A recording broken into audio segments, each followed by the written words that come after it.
नमस्कार। कैसे आप सभी लोग। करेंट अफेयर की सीरीज में आज बिहार आर्थिक सर्वेक्षण 2021-22 के महत्वपूर्ण चैप्टर्स पर हम ध्यान देने वाले हैं और यहाँ के जो भी महत्वपूर्ण डेटाज हैं जहाँ से बार बार आप सभी के प्रश्न पूछे जाते रहे हैं उन सबको मैंने यहाँ पर सम्मिलित किया है ना। पूरे अगर आर्थिक सर्वेक्षण की बात करें जो 2021-22 में बिहार सरकार के द्वारा जारी किया गया है, इसमें टोटल 13 चैप्टर है। इसमें से जो भी महत्वपूर्ण चैप्टर है जहां से आपके प्रश्न पूछे जाते रहे हैं, है ना, एक एक चैप्टर पर आपके सारे वीडियोस 2 से 3 दिन में मिल जाएंगे। और इतनी गारंटी देकर चलता हूं कि आर्थिक सर्वेक्षण से पूछे जाने वाले जितने भी प्रश्न हैं, जो 6 से 7 प्रश्न आपके पूछे जाते रहे हैं, उसमें से एक भी प्रश्न आपके इससे बाहर नहीं आए। तो चलिए सेशन को प्रारंभ करते हैं। बात करते हैं बिहार आर्थिक सर्वेक्षण 2021-22 और इसके अंतर्गत आज की कक्षा में हम चैप्टर 1 जो है, अध्याय 1 जो है, इसकी हम चर्चा करने वाले हैं। और अध्याय 1 में बिहार के अर्थव्यवस्था की बातें की गई है, किसमें किस तरीके से यहाँ पर वृद्धि हुई है ना, प्रति व्यक्ति आय क्या रहा, है ना, राज्य सरकार की जो जीडीपी होती है जिसे जीएसडीपी कहा जाता है, ये क्या रही, क्षेत्रगत वृद्धि दर क्या रहा, प्राथमिक सेक्टर, द्वितीय सेक्टर, तृतीय सेक्टर, इन सभी में क्या वृद्धि दर रही, इन सब की चर्चा हम यहां पर करने वाले हैं। और इतने बेहतरीन तरीके से सारी चीजें करेंगे कि एक भी प्रश्न आपके इससे बाहर नहीं आएगा। तो चलिए सेशन को प्रारंभ करते हैं। सेशन को प्रारंभ करने से पहले देख लीजिएगा, आधुनिक भारत का इतिहास बैच आपका प्रारंभ हो चुका है, जो प्री कम मेंस बैच है। और इसकी फी भारत में सबसे कम फी इतना, मात्र 101 रुपए। 101 रुपए के फी के साथ, 1 वर्ष के ड्यूरेशन के साथ आप पूरा का पूरा आधुनिक भारत के इतिहास कर सकते हैं, जिसको करने के पश्चात आपका प्रारंभिक परीक्षा, मुख्य परीक्षा, दोनों ही परीक्षाओं में पूछे जाने वाले प्रश्नों का पूरा हल आपके अपने पास होगा। इसके लिए, है ना, आपको गूगल प्ले स्टोर से कुमार क्लासेस एप्लीकेशन डाउनलोड करना होगा और यहां पर जाकर आप मात्र 101 रुपए में वर्ष भर के ड्यूरेशन के साथ पूरा आधुनिक भारत का इतिहास आप लोग कर सकते हैं। तो आइए सेशन को प्रारंभ करते हैं, है ना। देखिएगा, बिहार की अर्थव्यवस्था एक अवलोकन, ये आपका अध्याय 1 है। और यहां पर आप लोग देखेंगे कि कोविड-19 जो हमारी रही, इसके कारण, है ना, बिहार ही नहीं अपितु भारत का पूरा जीडीपी है, इस पर बड़े स्तर पर प्रभाव रहा। अगर हम यहां पर बिहार का जो जीएसडीपी है ना, जीएसडीपी, है ना, यानी कि सकल राज्य घरेलू उत्पाद, ये क्या होता है, तो राज्य में, है ना, सभी क्षेत्रों के जो उत्पादन होता है, अंतिम रूप से उसका मूल्य जो होता है, इसी को हम क्या बोलते हैं, जीडीपी बोलते हैं। और राज्य के स्तर पर होगा तो स्टेट का जीडीपी होगा। और अगर हम अपने भारत के स्तर पर देखें तो भारत का जीडीपी होगा। तो इसको हम क्या बोलते हैं, ग्रॉस स्टेट डोमेस्टिक प्रोडक्ट बोलते हैं।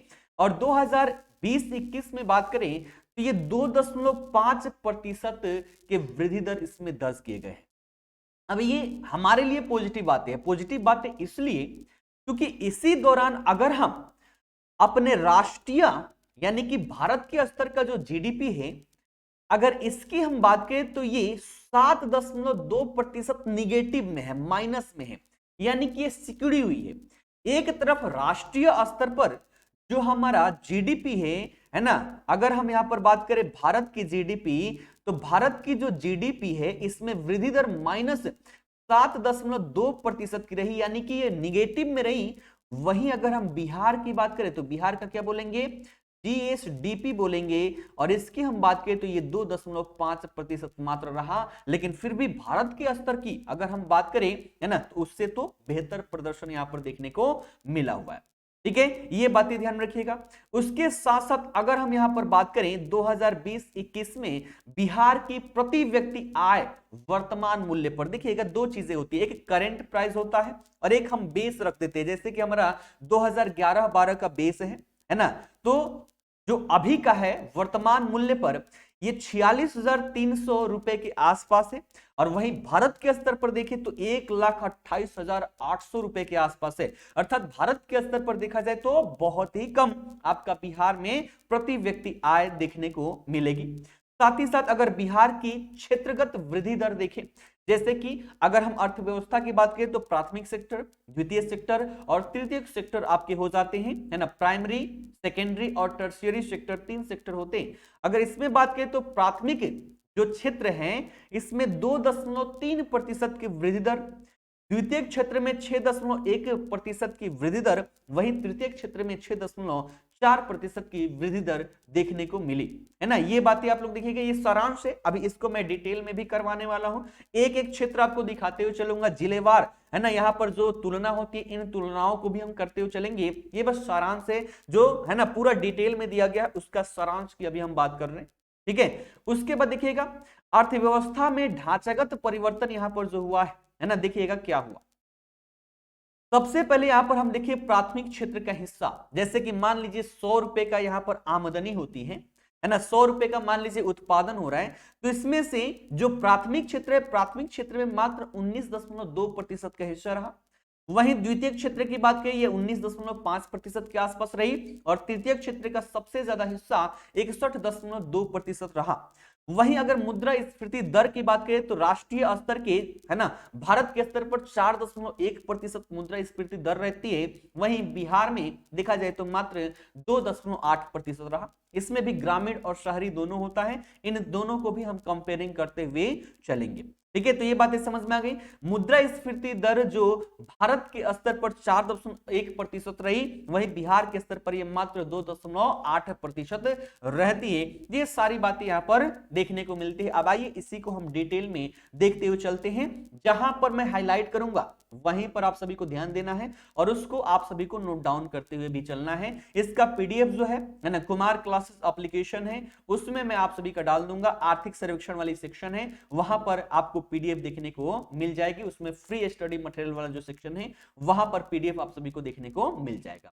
अब देखिएगा यहां पर कुछ ग्राफ है, और ग्राफ क्या है, तो जो शब्द, जो बातें हम 1000 शब्दों में किसी को नहीं समझा सकते, वो बातें एक छोटे से ग्राफ के माध्यम से हम समझा सकते हैं। इसलिए यहां पर अधिकतर मेरे द्वारा ग्राफ का ही, है ना, प्रयोग किया गया है, और इसके माध्यम से हर एक चीज हम देखते हुए चलेंगे। देखिएगा यहां पर क्या है, तो जो सकल घरेलू उत्पाद यानी कि भारत का जो जीडीपी है और जो हमारा बिहार का जीएसडीपी है, इनकी वास्तविक वृद्धि दरों की तुलना की गई है। 2012-13 से 2020-21 तक है। लेटेस्ट डेटा हमें 2020-21 और 2019-20 इन दोनों को ध्यान में रखते हुए चलना है।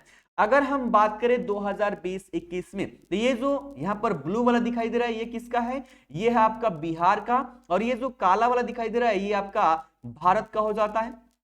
तो देखिएगा अगर हम वृद्धि दर देखें जीडीपी में, तो भारत का वृद्धि दर -7.25% रहा। वहीं बिहार की बात करें तो प्लस में 2.5% रहा। ये 2020-21 का डेटा है। वहीं अगर 2019-20 की बात करें, ये भी ध्यान रखिएगा, कंपेयरिंग करके पूछ देता है, तो वहीं 2019-20 में भारत का 4.04% वृद्धि दर रही, वहीं बिहार का 7.41%, यानी कि 2000, है ना, देखिएगा यहीं से 2016-17 के बाद से आपको हमेशा भारत के स्तर से बिहार का जो वृद्धि दर है वो बेहतर आपको नजर आएगा। बार बार आप लोग देख सकते हैं, 2019-20 का भी देख लीजिए और 2020-21 का भी देख लीजिए। दोनों डेटा आप सभी को देखते हुए चलना है, क्योंकि यहां से कंपेयरिंग करके आपके प्रश्न पूछे जा सकते। उसके पश्चात अब देखिएगा, है ना, बिहार का सकल घरेलू उत्पाद की हम बात कर ले, यानी कि यहां पर हम बात करने वाले हैं जीएसडीपी की, है ना, जीएसडीपी, और साथ ही साथ प्रति व्यक्ति आय अर्थात पर कैपिटा इनकम की, क्योंकि यहां से भी प्रश्न आपके पूछे जाते रहे। तो देखिएगा हमें, है ना, 2016 से डेटा दे रखा है, लेकिन हमें 2019-20 और 2020-21 की हमें यहां पर चर्चा करनी है, ठीक है। अब ये चीज दो स्तर पर होती है, एक स्थिर मूल्य पर, अर्थात 2011-12 में जो आपकी महंगाई थी उसके आधार पर, है ना, वहां पर हमने क्या कर दिया, एक बेस रेट हमने फिक्स कर दिया, स्थिर मूल्य इसे कहते हैं 2011-12 का। और दूसरा अभी जो वर्तमान में महंगाई है, इसके आधार पर इसको हम बोलेंगे वर्तमान मूल्य पर। तो अगर हम जीएसडीपी की बात करें तो देखिएगा 2019-20 में स्थिर मूल्य पर देखें तो ये आपका कितना रहा, तो देख लीजिएगा, है ना, करोड़ रुपए में आपकी आय रही, है ना, आय की बात हो रही है करोड़ रुपए में। हमें क्या करना है, तो त्वरित वाला ध्यान में रखिएगा, ये कितना हो जाता है आपका, तो 4,19,883 करोड़ रुपए।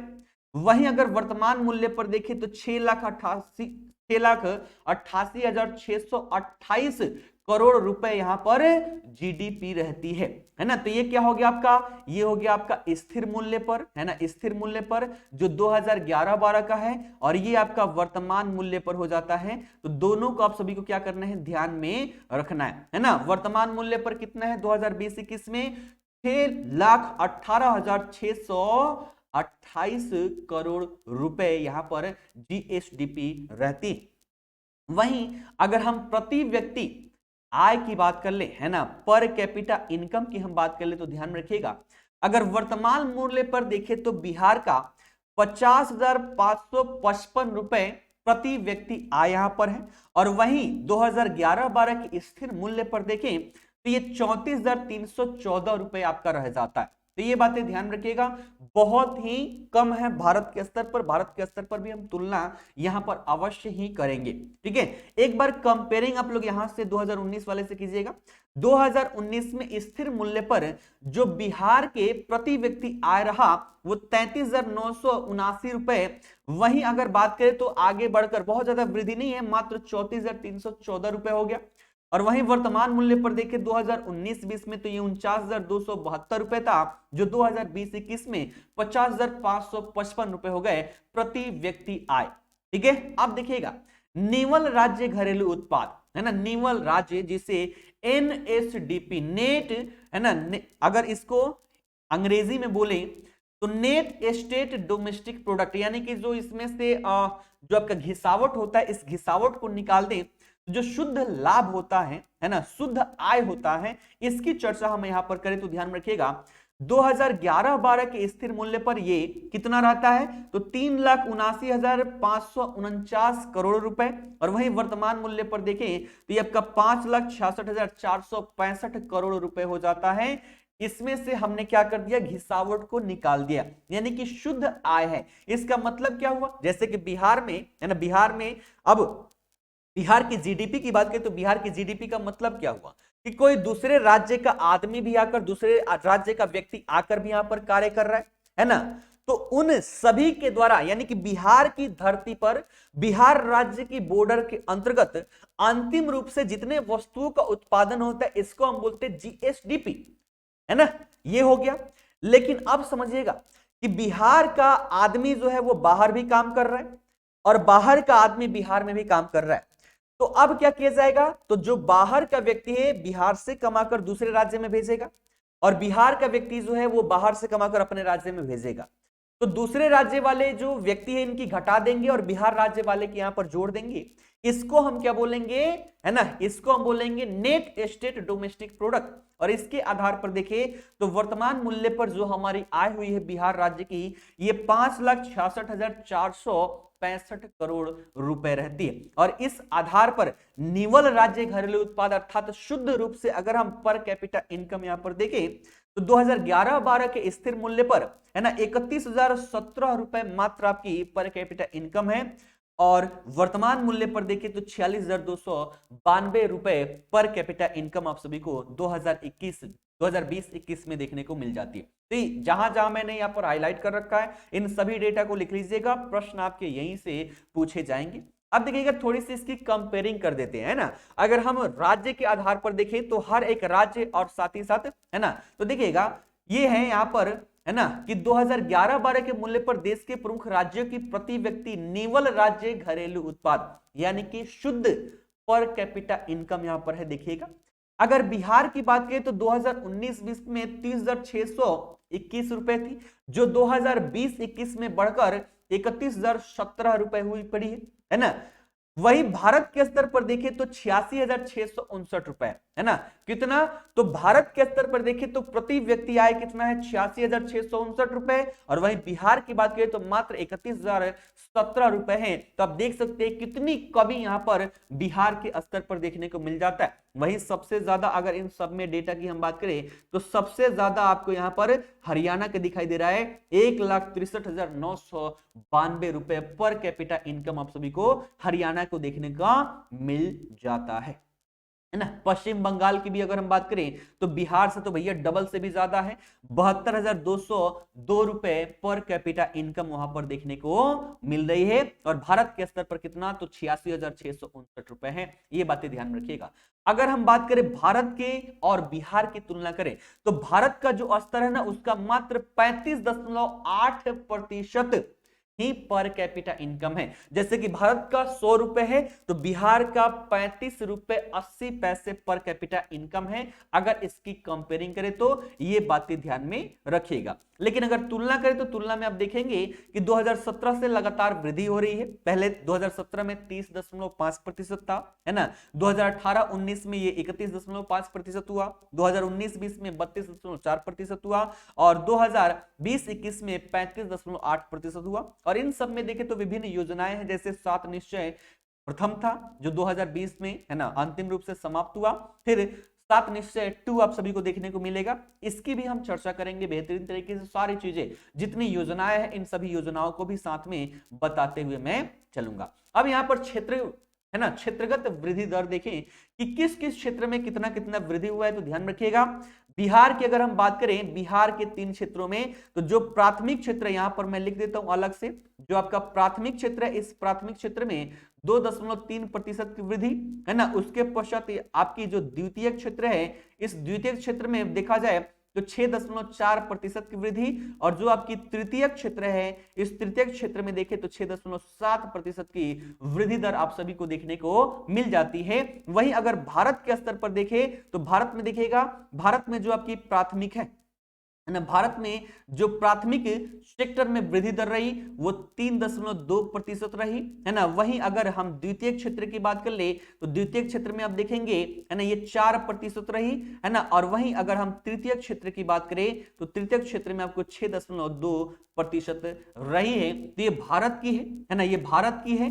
भारत के प्राथमिक सेक्टर में 3.2%, द्वितीय क्षेत्र में 4% और तृतीय क्षेत्र में 6.2% आपको वृद्धि दर देखने को मिली है। और बिहार और भारत दोनों का मैंने यहाँ पर, है ना, देखिएगा सभी के सभी डेटा जो है बिहार राज्य की जो आर्थिक सर्वेक्षण है वहां से मैंने लिया हुआ है। जो भी है एनएसओ के डेटा से आपका उठाया गया है। बिहार राज्य सरकार की जो आर्थिक सर्वेक्षण की डेटा है वहां से उठाया गया है।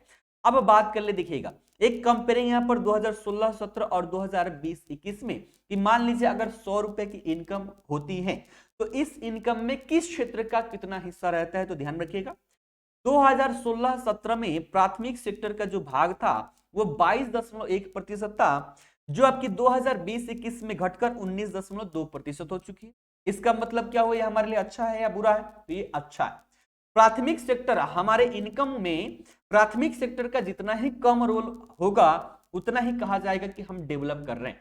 और आप देखेंगे प्राथमिक सेक्टर पहले 2016-17 में 22.1% इसकी हिस्सेदारी हुआ करती थी, ये घटकर आपकी 19.2% हो चुकी है। द्वितीय क्षेत्र की हिस्सेदारी 20.6% हुआ करती थी, ये 2020-21 में 19.5% हो चुकी है। और जो तृतीय क्षेत्र है, सेवा सेक्टर है, 57.3% 2016-17 में हुआ करती थी, ये आपका बढ़कर तृतीय सेक्टर 61.2% है। अर्थात हम कह सकते हैं कि हम क्या कर रहे हैं, धीरे धीरे डेवलप कर रहे हैं। क्लियर? ये देखिएगा मैंने बहुत सारी डेटा यहां पर सम्मिलित की है। अब देखिए क्षेत्रवार भी अगर पूछ दे, मैं कुछ भी यहां पर नहीं छोड़ूंगा जहां से प्रश्न पूछ दे और आपको पता ना हो। यही तो खासियत है कुमार क्लासेस की, है ना, कि समग्रता से सारी चीजें मिलेगी। अब देखिएगा यहां पर अगर हम बात करें सकल राज्यगत मूल्यवर्धन की क्षेत्रगत संरचना यहां पर क्या है। जैसे कि प्राथमिक क्षेत्र का हमने हिस्सेदारी देखा 19.2% है। इस 19.2% में 19% जो हिस्सा है वो कृषि, वानिकी और मत्स्य खेत की है ना। अगर प्रश्न पूछ दे कि जो प्राथमिक सेक्टर है इसमें सबसे ज्यादा हिस्सेदारी किसकी है, तो ध्यान रखिएगा फसलों की सबसे ज्यादा हिस्सेदारी 2019-20 में 9.5% हिस्सा थी, जो घटकर 9.3% हुई। अर्थात क्या हुआ, हमारे लिए बेहतर हो रहा है। ठीक है, ये बातें समझ में आ गई। पशुधन की बात करें, इसमें वृद्धि हुई है, 5.9% थी, अब 6.6% हो गई है। ये बातें ध्यान रखिएगा। खनन एवं उत्खनन जो है इसका हिस्सेदारी मात्र 0.2% है, क्योंकि हमारे पास खनिज संसाधन है नहीं तो हम खनन उत्खनन कहां से करेंगे। ठीक है ना, जो हमारा जो दक्षिणी सीमांत पठारी क्षेत्र है वहीं पर कुछ खनन के कार्य किए जाते हैं। वहीं द्वितीय क्षेत्र की बात करें तो 19.5% इसकी हिस्सेदारी थी हमारी आय में। और इसमें भी देखिए तो सबसे ज्यादा निर्माण कार्य 9.1% आय निर्माण कार्य की, और 2 नंबर पर विनिर्माण है 8.2% हिस्सेदारी, ये भी ध्यान में रखिएगा। और तृतीय क्षेत्र की बात कर लें तो 61.2%, ये आपका है ना पूरी की पूरी डेटा है, जहां जहां मैंने टिक आउट किया है सबको है ना नोट डाउन करके आप लोग लिख लिया करेंगे। वहीं अगर हम बात करें देखिएगा बिहार के अपेक्षाकृत समृद्ध और पिछड़े जिले, यानी कि अगर हम इनकम के आधार पर देखें है ना, तो इसमें बिहार के कौन से जिले हैं समृद्ध हैं और कौन से जिले सबसे गरीब हैं। पूरे बिहार को 3 भागों में बांट दिया गया है ना, एक उत्तर बिहार, एक दक्षिण बिहार, ये 2 भाग हो गया, और तीसरा एक समग्र रूप में बिहार की अगर हम बात करें तो देखिएगा 2-2 जिलों का यहां पर लिस्टिंग किया गया है ना। ये किसके द्वारा, तो वित्त विभाग है ना, बिहार सरकार है और इंडियन ऑयल कॉर्पोरेशन, इन सभी के द्वारा प्राप्त आंकड़ों के आधार पर ये आपकी लिस्टिंग की गई है ना। तो उत्तर बिहार एक हो गया, दक्षिण बिहार दूसरा हिस्सा हो गया, और एक समग्र बिहार, 3 स्तर पर यहां पर डेटा जारी की गई है। अब देखिएगा बात करें प्रति व्यक्ति आय की, तो अगर हम उत्तर बिहार की बात करें तो उत्तर बिहार में जो शीर्ष 2 जिले है ना, उत्तर बिहार की बात करें तो उत्तर बिहार में जो 2 शीर्ष जिले हैं जिनके सबसे ज्यादा प्रति व्यक्ति आय है, तो 1 नंबर पर आपका बेगूसराय, 2 नंबर पर मुजफ्फरपुर है, और सबसे कम जो आय है यह है शिवहर का, और उसके बाद 2 नंबर पर नीचे से 2 नंबर पर अररिया। क्लियर। वहीं अगर हम दक्षिण बिहार की बात करें, दक्षिण बिहार के जिलों की, तो इसमें शीर्ष पर सबसे नंबर 1 पर है पटना, और 2 नंबर पर आपका मुंगेर जिला हो जाता है। और सबसे गरीब जिलों की बात कर लें तो सबसे गरीब जिलों में आपका 1 नंबर पर नवादा और 2 नंबर पर बांका हो जाता है। वहीं अगर पूरे बिहार के स्तर पर देखें तो पूरे बिहार के स्तर पर 1 नंबर पर पटना, 2 नंबर पर बेगूसराय, और सबसे गरीब बिहार के स्तर पर जो जिले हैं ये शिवहर, और 2 नंबर पर आपके अररिया हो जाते हैं। तो ये आपको ध्यान में रखना है, ठीक है। उसके बाद यहाँ पर है ना अलग अलग कैटेगरी भी दिया गया है कि पेट्रोल कहां पर सबसे ज्यादा खरीदा गया, इस आधार पर दिया गया है, डीजल कहां ज्यादा खरीदी गई, रसोई गैस और लघु बचत के रूप में, तो ऐसे भी यहाँ पर डेटा दी गई है, लेकिन हमें ध्यान केवल यहाँ पर देना है। अगर पूरे बिहार के स्तर पर सबसे गरीब जिलों की बात कर ले तो सबसे गरीब जिला 1 नंबर पर शिवहर है और 2 नंबर पर अररिया। सबसे ज्यादा प्रति व्यक्ति आय वाले अगर कोई जिला है तो वो आपका 1 नंबर पर पटना, 2 नंबर पर बेगूसराय। अगर पटना की बात कर ले तो पटना में एक व्यक्ति का 1,31,000 रुपए है ना प्रति व्यक्ति आय है ना, और सबसे कम शिवहर का है, ये मात्र 19,000 रुपए प्रति व्यक्ति आय है। और दोनों में डिफरेंस देखे ना तो दोनों में डिफरेंस लगभग 7 गुना का डिफरेंस देखने को मिल जाता है, ठीक है। ये बातें यहां पर ध्यान में रखिएगा, ठीक है। तो सब पटना का देख लीजिएगा 1,31,000 रुपए है, बेगूसराय के 51,000 रुपए प्रति व्यक्ति आय है ना, और सबसे गरीब जिलों में अररिया जो है ना, ये आपका क्या हो जाएगा तो मात्र 21,000 रुपए, और शिवहर जो है ये 19,000 रुपए। तो 1 नंबर पर शिवहर का हर व्यक्ति 19,000 रुपए वर्ष भर में आमदनी लेता है, कमाता है ना, एवरेज देखे तो। और दूसरे नंबर पर अररिया जो है 21,000। तो ये सबसे गरीब जिले आपके यहाँ पर देखने को मिल जाता है। वहीं अगर हम मुद्रा स्फीति की बात करें, जो मुद्रा स्फीति होती है, महंगाई होती है, अगर इस महंगाई की बात करें तो एक तरफ जो भारतीय स्तर पर 4.3% आपकी महंगाई रही है ना 2020-21 में, है ना, ध्यान रखिएगा। देखिए 4.3% रही भारतीय स्तर पर, वहीं बिहार के स्तर पर आपका 3.1% रहा। तो यानी कि जो भारत में महंगाई रही उससे कम महंगाई आपको बिहार में देखने को मिली, ये बातें ध्यान रखिएगा। संपूर्ण भारत के स्तर पर मुद्रा स्फीति दर 4.3% रही, वहीं बिहार के स्तर पर 3.1%। अब इसमें भी 2 क्षेत्र है, एक ग्रामीण क्षेत्र है, एक शहरी क्षेत्र है, दोनों की कंपेयरिंग कर लेते हैं। अगर भारत में हम ग्रामीण क्षेत्र की बात कर लें तो ग्रामीण क्षेत्र का जो मुद्रा स्फीति दर रहा ये 4.1% रहा, वही बिहार के स्तर पर मात्र 2.8% रहा। यही शहरी स्तर पर देखिए, शहरी क्षेत्रों में जो मुद्रा स्फीति दर रही ये भारत के स्तर पर 4.6% रही, वही बिहार के स्तर पर 4.9% रही। ये 3 डेटा आपको याद रखना है, ग्रामीण क्षेत्रों में मुद्रा स्फीति दर, शहरी क्षेत्रों में मुद्रा स्फीति दर, और पूरे बिहार के स्तर पर मुद्रा स्फीति दर। वहीं भारत और बिहार दोनों की आप सभी को ध्यान में रखते हुए चलना है। ठीक है। उसके बाद ये अंतिम रूप से देख लीजिएगा, अंतिम रूप से वही सारी चीजें हैं, है ना, जैसे कि सकल राज्य घरेलू उत्पाद और निवल राज्य घरेलू उत्पाद 2011-12 के स्थिर मूल्य पर दिया गया है, कंपेयरिंग किया गया है। तो ये सारी चीजें जो मैंने पहले बताया है वही सारी चीजें आपको यहाँ पर देखने को मिलेगी। जैसे कि प्रति व्यक्ति सकल राज्य घरेलू उत्पाद यानी कि प्रति व्यक्ति आय की बात करें तो आपका कितना हो जाएगा, वर्तमान मूल्य पर 50,555 रुपए और स्थिर मूल्य पर 34,314 रुपए। ठीक है। उसके पश्चात यहां पर क्या है, एस जीडीपी है ना, जीएसडीपी जो है इसकी चर्चा करें तो वर्तमान मूल्य पर कितना है, 6,18,628 करोड़ रुपए और जो हमारा स्थिर मूल्य है इस पर 4,19,883 करोड़ रुपए। और वहीं अगर शुद्ध है ना यानी कि एनएसडीपी की बात कर ले, नेट स्टेट डोमेस्टिक प्रोडक्ट की बात कर ले, तो ये वर्तमान मूल्य पर 5,66,465 रुपए और स्थिर मूल्य पर 3,79,549 है ना करोड़ रुपए आपको यहां पर देखने को मिल जाता है। वृद्धि दर की बात करें है ना, वार्षिक चक्रवृद्धि दर तो देख लीजिएगा ना, वर्तमान मूल्य में 10.9%, स्थिर मूल्य पर 6.55%। ठीक है। उसके बाद हम यहां पर अगर एनएसडीपी की बात कर लें तो वर्तमान मूल्य पर 10.77 और ये स्थिर मूल्य पर 6.23, ये बातें ध्यान रखिएगा।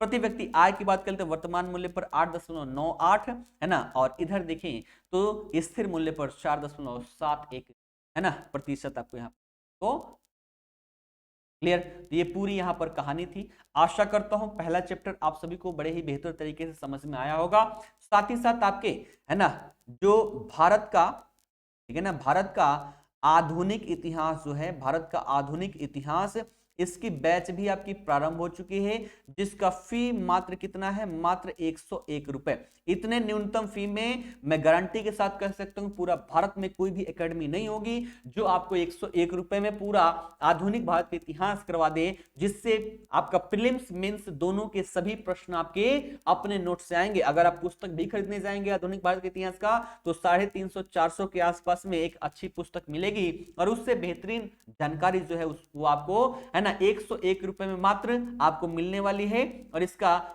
जो ड्यूरेशन होगा है ना यानी कि जो वैलिडिटी होगी आपकी बैच की, ये 1 वर्ष की होगी। कैसे करेंगे, तो आपका एप्लीकेशन है कुमार क्लासेस, है ना, कुमार क्लासेस एप्लीकेशन है, इस एप्लीकेशन पर जाएंगे है ना, इस एप्लीकेशन का लिंक कहां पर मिलेगा, तो इसी वीडियो के डिस्क्रिप्शन बॉक्स में लिंक दिया गया, वहां से डाउनलोड करें और मात्र 101 रुपए में वर्ष भर की वैलिडिटी के साथ आप लोग पूरा आधुनिक भारत का इतिहास कर सकते हैं। और ऐसे ही धीरे धीरे है ना लगभग 6 से 8 महीने में आप लोग 1200 से 1500 या 2000 रुपए इतने में पूरा बीपीएससी का संपूर्ण सिलेबस, प्रारंभिक परीक्षा, मुख्य परीक्षा दोनों की तैयारी कर पाएंगे कुमार क्लासेस के माध्यम से। तो सब लोग अवश्य यहां पर उपस्थित हो, है ना, बैच से जुड़े, ज्यादा से ज्यादा लोगों तक पहुंचाए, क्योंकि जो आपका एजुकेशन क्षेत्र है ना, एजुकेशन क्षेत्र, इस एजुकेशन क्षेत्र में हमें क्रांति लानी है। आप लोग देखेंगे कि इसमें क्या है, मोनोपोली है ना, आप कहीं भी एकेडमी में जाए 12,000-15,000 रुपए फी आपसे वसूले जाते हैं और एक बार आपकी एडमिशन हो गई